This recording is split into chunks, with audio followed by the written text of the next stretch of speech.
Marissa, can you give us an idea of what things were like at the height of the storm yesterday and what kind of damage you're seeing this morning?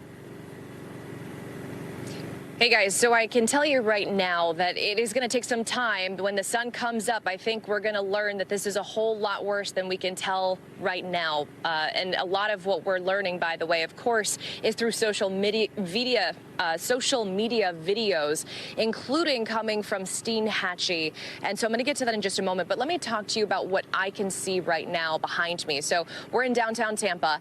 The water was, by the way, I spoke to neighbors who live around here. The water was taller than I am if I were to be standing at the edge of the street.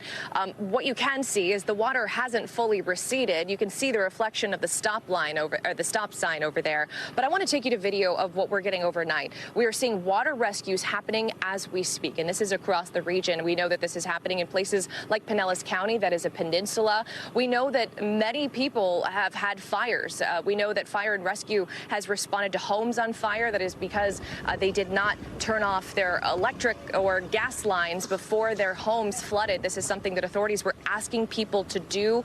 We know that there is significant damage in Steinhatchee, which I just mentioned. Some of these really small towns that are not really equipped for this. This is now the third hurricane and obviously the most significant hurricane to hit in 13 months, guys. And of course, we're going to hear more from our meteorologists on that. But Steinhatchee, we know, took significant damage. I just spoke to the mayor of Horseshoe Beach. And of course, like I said, we do not know the full scope of the damage, but he said that so far, from what he can tell, it is catastrophic.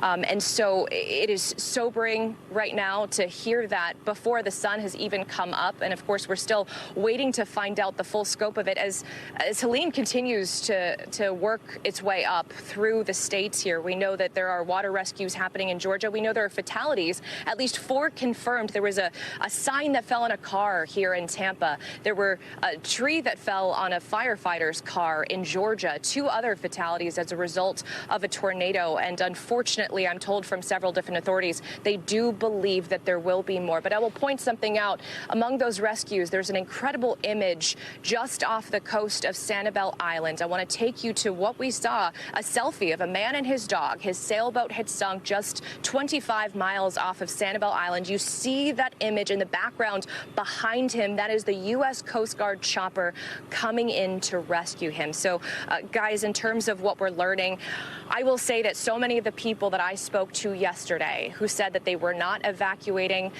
they told me when I followed up with them last night, many of them were surprised to find homes with water at levels they never expected. There was one woman who told me that she wasn't able to evacuate her mobile home. I followed up with her last night, and she sent me a video of the water starting to creep into her home, and I'm waiting to hear back from her. But I think there's going to be a lot of stories of exactly that. People who had a lot more damage than they were expecting, guys. All right, Marissa Parra, thank you so much. Thanks for watching. Stay updated about breaking news and top stories on the NBC News app or follow us on social media.